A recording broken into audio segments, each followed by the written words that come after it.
अक्सर ये कहा जाता है कि it's a male dominated society, it's a man's world and women have it tough. आज मेरे साथ आईएनडी विशेष में एक बहुत स्पेशल मेहमान है, खास मेहमान है। अभी रिसेंटली ही उनका प्रमोशन हुआ है, स्पेशल डीजी हैं, अरुणा मोहन राव हैं, किसी भी परिचय की मोहताज नहीं है। एक आईपीएस की जर्नी इनकी बहुत ही, अगर हम कहें तो बहुत रोचक रही है।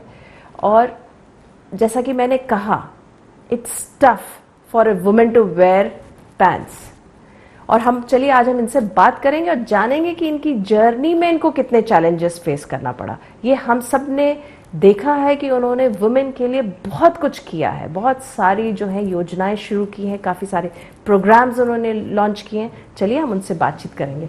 मैम, आपका आईएनडी विशेष में बहुत बहुत स्वागत है। और सबसे पहले तो congratulations, you are now special DG. Wow, thank you so much. और मैम, अगर मैं कह सकती हूँ तो same pinch, both of us are in red, women in red. हाँ, थैंक यू।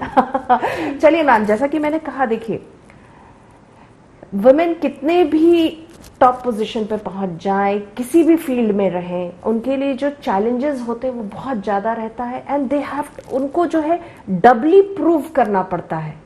कहीं ना कहीं मेन को ये प्रूव नहीं करना पड़ता है कि उनको काम आता है कि नहीं आता है, वो इंटेलिजेंट हैं कि नहीं है। और वुमेन को हर वक्त ये प्रूव करना पड़ता है कि शी हैज ब्रेन्स, वो काम कर सकती है और अच्छा कर सकती है। क्या आप इत्तेफाक रखेंगी? बिल्कुल बिल्कुल सही है। एंड जो मैंने फील्ड चूज किया है उसमें तो और भी मुश्किल है, क्योंकि पुलिस का जो डिपार्टमेंट है वो बहुत पुराना है। लेकिन 1976 में पहली महिला जो है वो उन्होंने हिम्मत करके इस डिपार्टमेंट में आई थी। एंड उसके बाद भी काफी सालों से बहुत कम, एक दो इक्का दुक्का महिलाएं इस फील्ड में आई हैं। अब जाके काफी कुछ परसेंटेज थोड़ा बहुत ठीक हुआ, but all still the overall percentage of IPS women in the country is, I think, not more than 10 to 15%। Right.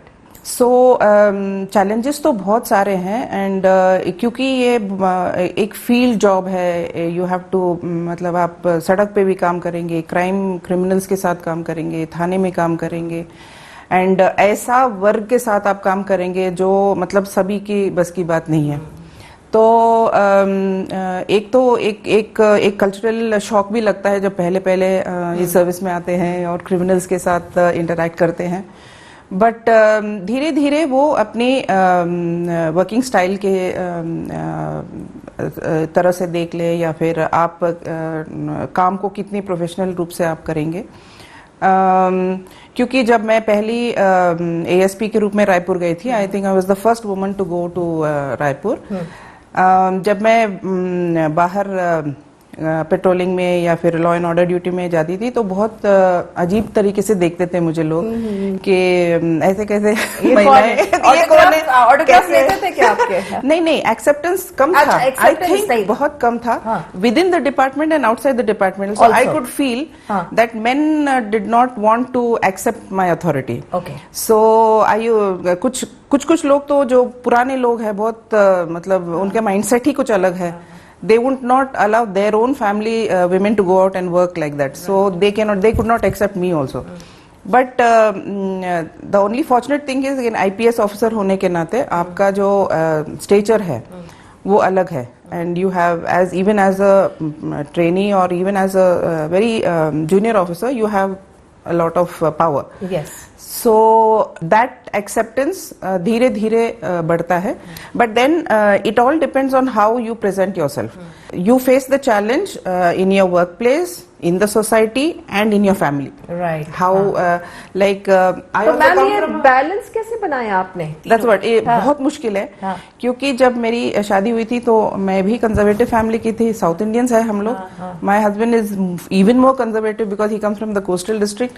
So when I used to come, मतलब रात भर अगर गश्त करके मैं 5 बजे आ रही हूँ और लॉ एंड ऑर्डर करके मैं 2 बजे रात को आ रही हूँ, तो उनके जो फैमिली के लोग हैं वो सोचते हैं कि ये कहाँ फंस गया है, मतलब हाउ कैन न बहू कम सो लेट। तो उसको भी मुझे फेस करना पड़ा, that resistance from the family side also. बहुत सही बात आपने कहा, टफ तो रहा। आपने वुमेन को लेके बहुत काम किया है मैम। अगर हम बात करें तो कॉल सेंटर सेटअप करना, उसके बाद आप you were in charge of women का जो क्राइम का विभाग है, you were there for almost, आप लगभग 6 साल आपने उसको संभाला है। तो वुमेन को लेकर आप बहुत सेंसिटिव रही हैं। एब्सोल्युटली। तो क्या क्या किया आपने? एब्सोल्युटली। जब मैं भोपाल आई थी पहले, एजे के जो अनुसूचित जाति कल्याण विभाग है उसी में महिला भी था जी। तो उसमें मेरे पहले एआईजी की पोस्टिंग थी, तो वहां से मेरी सेंसिटिविटी बढ़ गई थी। जब मैं फील्ड में थी तब भी मैं महिलाओं को लेकर बहुत सेंसिटिव थी कि मेरे पास अगर कोई आए महिला, मैं ये देखती हूँ कि वो घर छोड़ के मेरे पास आई है तो उसका सही में she must be facing some problem. So I use to listen to them and also direct my officers के इसको जो भी है निराकरण सही तरीके से करें। तो वो फील्ड में जो जर्मिनेट हुआ, वो जो सेंसिटिविटी वो कंटिन्यू हुआ, and as I grew more and more senior, तो I was at a place where I could help more and more women. And जब मेरा प्रमोशन हुआ एडीजी के रूप में, तो fortunately I was posted as ADG crime against women. एक पूरा एक नया सेटअप डेवलप करके गवर्नमेंट ने मुझे पोस्ट किया था। So I was fortunate to be there because उस समय तक एक कोई ऐसा विभाग नहीं था पुलिस में टू लुक ओनली, जैसे अपना महिला बाल विकास है, दो सिर्फ महिलाओं और बच्चों को देख, वैसा पुलिस में नहीं था। रूटीन वे में ही थाने में जाओ, रिपोर्ट करो। I mean if for a woman it may be very difficult to go to a general थाना and report a case, but ये होने के बाद फिर महिला डेस्क सेटअप करने की बात हुई। हमने जब निर्भया कांड हुआ था तो 15 दिन में हमने वो कॉल सेंटर सेटअप किया था, and it started functioning and we got so many calls, distress calls, we could help people. And then ये जो वन स्टॉप क्राइसिस सेंटर भी सेटअप हुआ था, उसमें बहुत सारे महिलाओं की हेल्प हुई। दे कुड स्टे देयर, एक रूफ के अंडर उनको सब कुछ लीगल, मेडिकल एंड पुलिस सब हेल्प उनको मुहैया करवाए थे। आपने अभी जब बताया था कि आपको टफ टाइम्स व्हेन यू आपने अपना करियर शुरू किया तो आपको दिक्कतें आई, और वो जाहिर सी बात है, दिक्कतें आती हैं, चाहे वो आपका प्रोफेशनल लाइफ हो, टफ जॉब है, साथ में फैमिली मेंबर्स हैं, समझने में समय लगता है कि कैसा जॉब है, क्या प्रोफाइल है, और उसके साथ आपकी शादी एक आईएएस ऑफिसर से। तो आईएएस ऑफिसर और आईपीएस एक्चुअली इन लोगों को माना जाता है कि दे डोंट गेट अलॉन्ग। मतलब ये बहुत पुरानी चीज है, परंपरा है कि आईएएस और आईपीएस की नहीं जमती। तो आपने तो शादी कर ली एक आईएएस से। ये भी एक माइंडसेट ही है मेरे ख्याल में। There are so many couples in the country now, बहुत सारे कपल्स हैं। तो डिफरेंसेस तो रहते ही हैं, पॉइंट ऑफ व्यू तो अलग रहता है, बट उसको समझने की बात है, and don't take it as a confrontation issue. और हम लोगों ने ये पॉलिसी बनाया लाइफ में कि ऑफिस का काम ऑफिस में ही छोड़ के आओ, नहीं तो दिक्कत हो जाएगी घर में। तो we very rarely discuss our official work at home, और ये हमने डिसाइड किया लेट भी हो लेकिन बैठ जाओ और फाइल्स करके आओ, don't get the files home. Okay, so otherwise आपका जो पर्सनल लाइफ है वो पूरा डिस्टर्ब हो जाता है। बिल्कुल सही। So you are doing files and your partner wants time from you, as it is दिन भर आप नहीं है साथ में, तो घर भी आओगे और फाइल्स करोगे तो it's not good. Ma'am, sir बहुत अच्छा गाना गाते हैं जी हाँ, आप लिखती हैं, तो ये भी बड़ा एकदम अजीब, मतलब संयोग है, क्या कॉम्बिनेशन है? एक्चुअली मैं पढ़ती बहुत हूँ और मैं लिखती भी हूँ। I used to write in English, और इनका ये बहुत कंपोज करते हैं, मतलब बैठे बैठे कुछ कंपोज करते रहते हैं, then he records it and he keeps it for then he recorded so many songs, and then उनका इच्छा था कि मैं एक एल्बम निकालूं जी। तो ट्यून्स तो बहुत है उनके पास, बैंक था पूरा। So he said once I was in Indore, I was SRP, I was sitting in my office and he was collector in Devas. So one day he called me and said कि ये थोड़ा tune है, since you write in English, इसको हिंदी में थोड़ा लिखकर मुझे दे दो। तो पता नहीं मुझे, I think within 5 minutes I wrote and I gave it back to him. क्या लिखा था क्या आपने? I think that song was ऐ मेरे दिल रुक जा यहीं, धीरे धीरे से तू चल कहीं। It was something like that. मतलब बहुत सिंपल लिरिक्स थे, बट क्योंकि उन्होंने मुझे ट्यून दिया था तो उसको फिट करना था बिल्कुल, तो मैंने उसको फिट करके दे दिया। Then he like that, he said नहीं तुम बहुत अच्छा लिख रहे हो, अब लिखो। तो उसमें फर्स्ट एल्बम में 7 सॉन्ग्स थे, रोमांटिक सॉन्ग्स थे, तो पूरे लिरिक्स मैंने लिखा था। He composed and he sang the songs। और वो 200 आई थिंक 2011 में वो रविंद्र जैन ने रिलीज किया था मुंबई में। जी जी जी। अभी जो रिसेंट में जो आप लोगों ने वीडियो शूट किया है, conservation of forest, trees, water के ऊपर एक गाना आपने भी लिखा है, तो उसको अगर आप 2 लाइन गुनगुना दे तो। ये बेसिकली गाना क्योंकि हमारे वाटर रिसोर्सेज बहुत कम हो रहे हैं, तो अवेयरनेस डेवलप करना है लोगों को कि वाटर कैसे कंजर्व करना है। जो रेनी वाटर रहता है वो कुछ ही दिनों के लिए रहता है, तो we should not allow it to flow away and we should conserve it. And इसको हमने पूरा water in relation to human beings, वैदिक काल से लेके आज तक हमने कैसा उसका एक्सप्लॉयटेशन किया, दोहन किया, और अब समय आ गया है कि हम उसको कंजर्व करें, नहीं तो हमारी आने वाली पीढ़ी जो है वो बहुत उनको बहुत कष्ट होगा। तो इसका जो टाइटल है वो वही मैं गुनगुनाती हूँ कि जलम रक्षति रक्षिताः, जलम रक्षति रक्षिताः। इसका मीनिंग यह है कि आप जल को प्रोटेक्ट करिए और जल आपको प्रोटेक्ट करेगी। जी मैम, ये तो बड़ा सेंसिटिव साइड है आपका, मतलब एक आईपीएस ऑफिसर हैं आप, आप क्रिमिनल्स, क्राइम से डील कर रही हैं, उसके बाद आप लिख रही हैं। आपके जो बेटर हाफ हैं आईएएस ऑफिसर हैं, रूल्स बना रहे हैं और पॉलिसीज बना रहे हैं, but he likes to sing, he likes to video आप लोग डेवलप करते हैं। तो इस साइड को आप लोगों ने कैसे नर्चर करके रखा इतने सालों तक? आई नो ये इसको खोना बहुत इजी है। हाँ। कि आप लेकिन जब हम सर्विस मतलब फील्ड में थे तब तो टाइम नहीं मिलता था, बस he only used to practice his singing and whenever I get time I used to read और आई यूज्ड टू राइट। जैसे जैसे आप लैडर ऊपर जाते हैं तो थोड़ा बहुत प्राइवेट टाइम आपको मिल जाता है। हाँ। तो उसमें हम लोग जब बैठते हैं साथ में तो we try to create something instead of wasting time, because we don't believe in gossiping about people. यहाँ जहाँ जाके बैठना, ये हम लोग बहुत होम बर्ड्स हैं। हाँ। And we love home made food, so बाहर जाने का ज़्यादा शौक नहीं है। हाँ. And we love traditional South Indian food, so which is very difficult to get outside. So we have become very homely, and when we sit together, generally we create things. He comes up with some idea, I come up with some idea, and then we discuss it. My son is also quite creative, so all three of us have a good bonding. तो that way these things are coming up. मतलब music जो है वो आपके family को together एक करके रखा हुआ है। आप लिख रही हैं, सर गा रहे हैं, बेटा भी गा रहा है, वो डांस करता है, he is a good dancer, he is a good choreographer, he loves music, so that way we are very it keeps us together. Then sports also keeps us together. We are all very active. We do yoga, we play a lot of games, badminton खेलते हैं। अभी तीनों हम लोग golf सीखे हैं, तो हम लोग गोल्फ खेलने चले जाते हैं। अभी नया पैशन है गोल्फ खेल। अरे वाह। हाँ। तो मतलब आप लोग एक एग्जाम्पल सेट कर रहे हैं कि कोई भी चीज सीखने की कोई उम्र नहीं। बिल्कुल नहीं है, बिल्कुल नहीं। इस एज में हमने गोल्फ पकड़ लिया and we play reasonably well. तो एंड तीनों तो हमको किसी और की जरूरत नहीं, तीनों एक साथ जाके 3 बॉल खेल लेते हैं। या तन में बिजी है तो हम दोनों बहुत जाके 2 बॉल खेल लेते हैं। अच्छा, चलिए, बहुत अच्छी इंटरेस्टिंग लाइफ है। आप लोग दोनों मिले कैसे? We met in Mussoorie. हाँ. जो यूपीएससी पास होने के बाद उस समय training for all services used to happen in Mussoorie for 4 months। Right.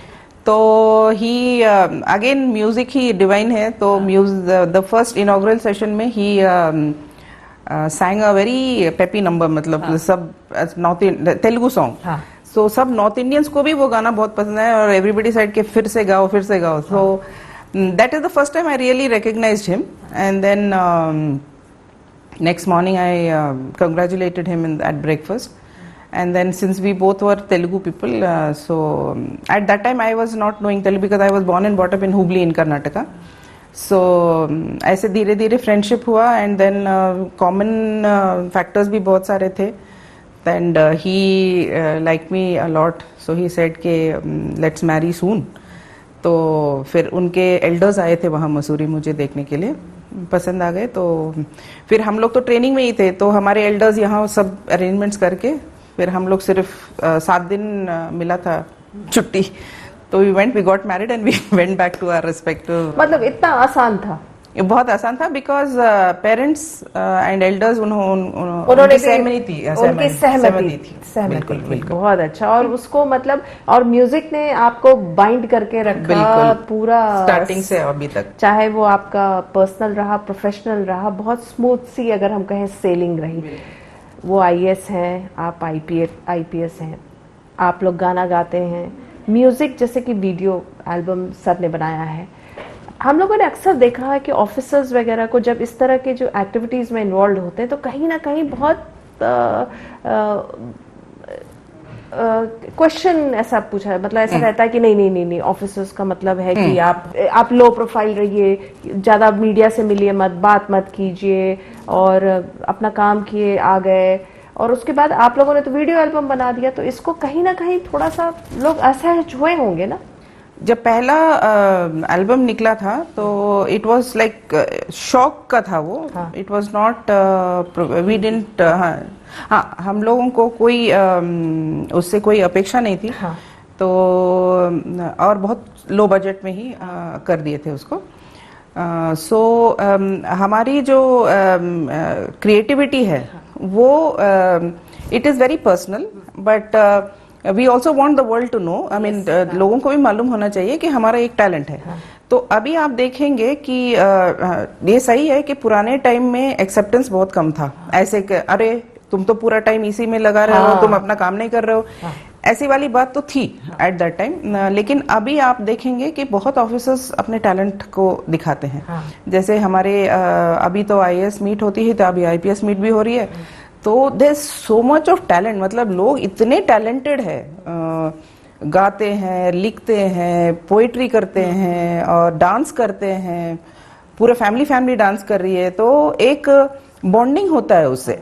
It is अब रियलाइजेशन ये आया कि एक अच्छी चीज है जब तक आपके प्रोफेशनल लाइफ में वो इंटरफियर ना कर रहे हो, एंड एक ट्रांसपेरेंट वे में आप उसको प्रदर्शित कर रहे हो। तो आई थिंक अभी एक्सेप्टेंस आ गया।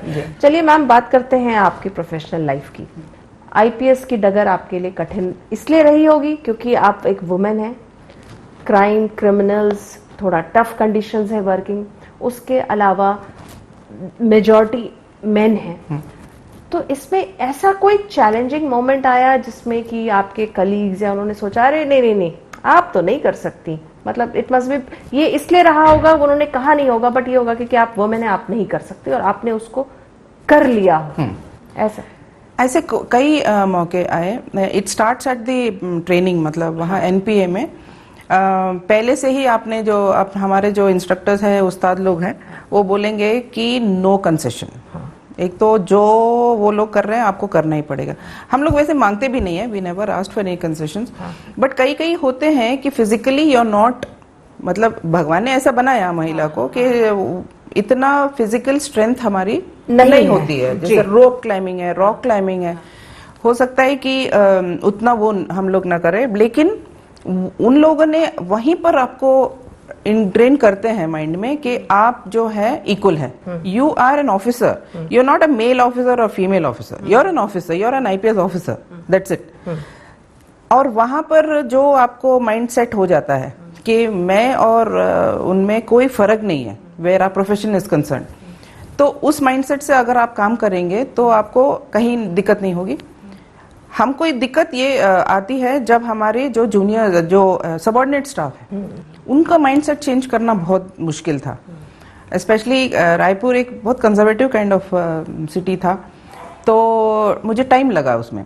अच्छा, वहाँ पर इंडस्ट्रियल डिस्प्यूट्स होते थे, तो आई हैड टू लाइक 2 बजे घर जाती थी और 4 बजे फिर मुझे जाना था, क्योंकि वो हंगामा कर रहे हैं, गेट्स को बंद कर रहे हैं।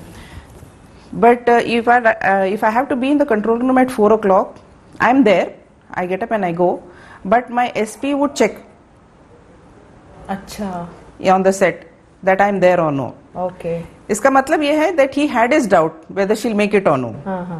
तो that way in the beginning वो trust लाना, और ये प्रूव करना कि मैं कर सकती हूँ और मुझे दिक्कत नहीं है, इसको प्रूव करने में मुझे बहुत टाइम लगा। हाँ, लगा, लेकिन कर लिया। हाँ। तो क्या कैसे किया मैम, क्या रहा, क्या लगता है? काम तो ठीक है आपने किया, हार्डवर्क किया, कैसे एक्सेप्टेंस आया?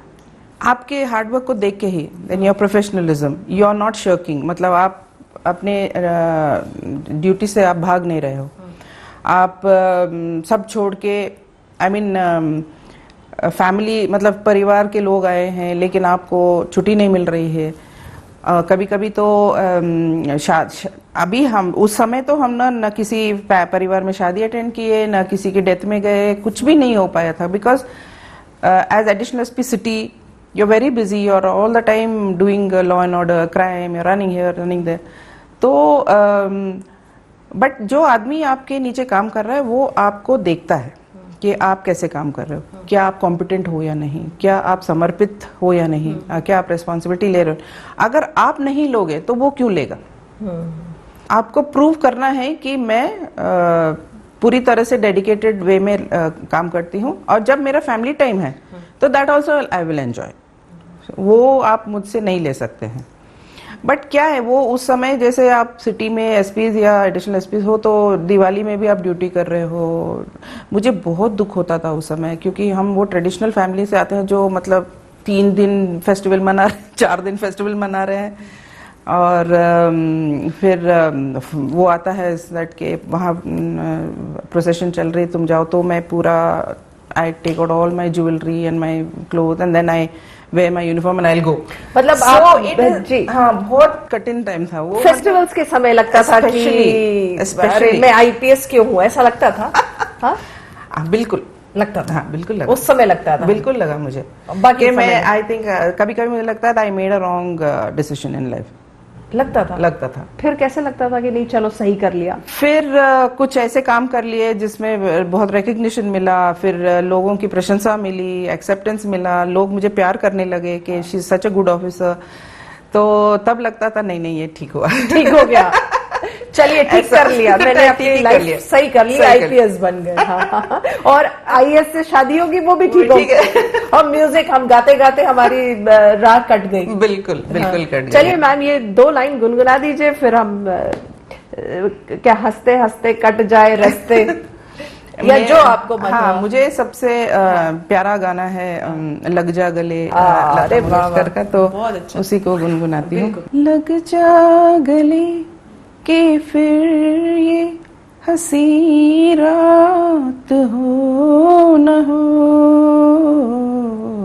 शायद फिर इस जन्म में मुलाकात हो न हो, लग जा गले। हाँ मैम क्या बात है, मतलब आपको भी गाना चाहिए, मुझे ऐसा लगता है सर के साथ साथ। हाँ बहुत बढ़िया। देखिए जुगलबंदी करते करते तो आपका सफर कट ही गया, प्रोफेशनल, पर्सनल, और आपने जिस तरह से बताया कि कैसे आपने जो है कठिन डगर रहा लेकिन उसको पार किया, कई फैमिली में इश्यूज आए उसको भी करा, फिर आपके जो प्रोफेशनल लाइफ में एक्सेप्टेंस है उसको आपने अपने शेयर हार्डवर्क अगर हम कहें उससे एक्सेप्ट कराया कि नहीं ठीक है, आईपीएस है, एक वुमेन आईपीएस ऑफिसर है, बट वो हार्डवर्किंग है और वो कमिटेड है। तो दर्शकों, आईएनडी विशेष में इस बार हमने बात की अरुणा मोहन राव से, जो स्पेशल डीजी हैं। उन्होंने शेयर किया कि कैसे एक वुमेन होते हुए और एक आईपीएस ऑफिसर, इन दोनों के बीच का तालमेल उन्होंने कैसे बनाया। कठिन डगर थी, चाहे वो प्रोफेशनल लाइफ की बात हो, चाहे वो पर्सनल लाइफ की बात हो, फैमिली कमिटमेंट्स हो, और लेकिन उस सब के बीच में उनका यही कहना है कि हार्डवर्क, कमिटमेंट और इंटीग्रिटी, अगर ये तीनों का एक तालमेल बैठ जाता है तो एक्सेप्टेंस आपको मिल ही जाती है, और उसमें फिर कोई फर्क नहीं पड़ता कि आप एक वुमेन है या आप एक मैन है। तो इस आईएनडी विशेष में इस बार इतना ही। अगले हफ्ते में एक बार फिर से मुलाकात करेंगे एक नई पर्सनालिटी के साथ। तब तक के लिए दीजिए हमें आज्ञा। नमस्कार।